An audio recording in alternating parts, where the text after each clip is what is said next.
the block there by Casey De La Rosa.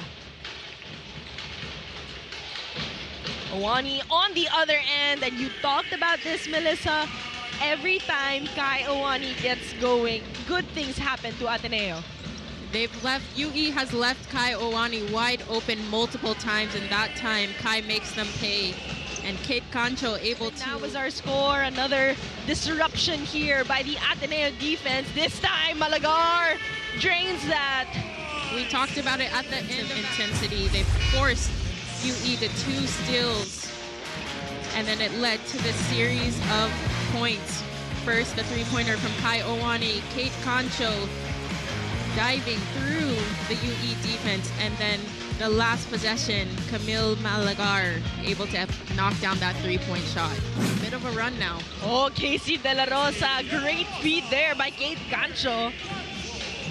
I noticed how it's other players outside of Casey De La Rosa that have been stepping up, and this was a great find by Kate Concho. Great assist. Now it's Moana off the glass and in, and a freebie from the line. Moana Bacalares is also one of those players that, you know, you expect to already step up here for Coach Ian, especially when Rachel's not on the floor. When your star players out. Ali goes to Moana. Bacalares trying to dribble it out. She feeds it to the rolling Ronquillo, who gets that basket in.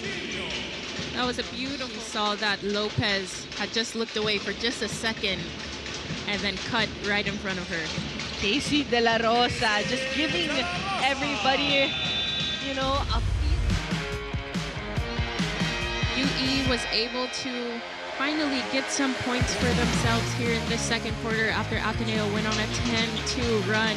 But Casey De La Rosa is starting to heat up now, which is a scary sight if you're the Lady Warriors. Get it over someone as tall as Sarah Makandula. That's a tough shot. Owani well read. De Luna gets that finish from the left side. Turnovers. They have 10 points off of turnovers.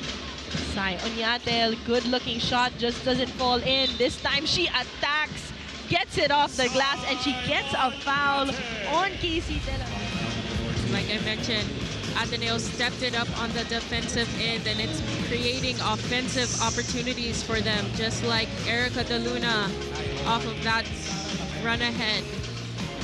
But UE not backing down. I love to see it. And that's the thing about UE. There are 8 new players, including 2 transferees. Gracie Batong Bakal has spent layup rather. Take a look at this.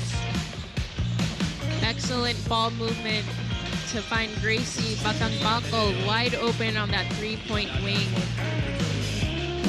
So that means 1 out of every 3 releases go in for Gracie. Hannah Lopez now on the run. 2 defenders, no problem for Hannah. Much about the UE defense in that first quarter, but it has been all Ateneo defense here in this second, and it's created offensive opportunities and a lot of transition points just like that. Importantly, she doesn't go to the line for 2.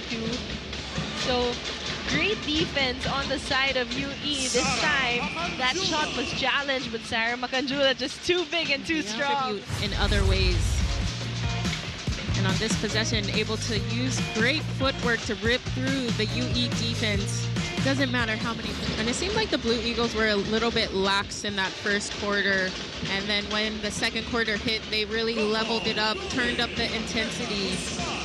But then underneath, just the miscommunication on that last one. But look at this, the defensive stop, and on the other end, converting off of that assist.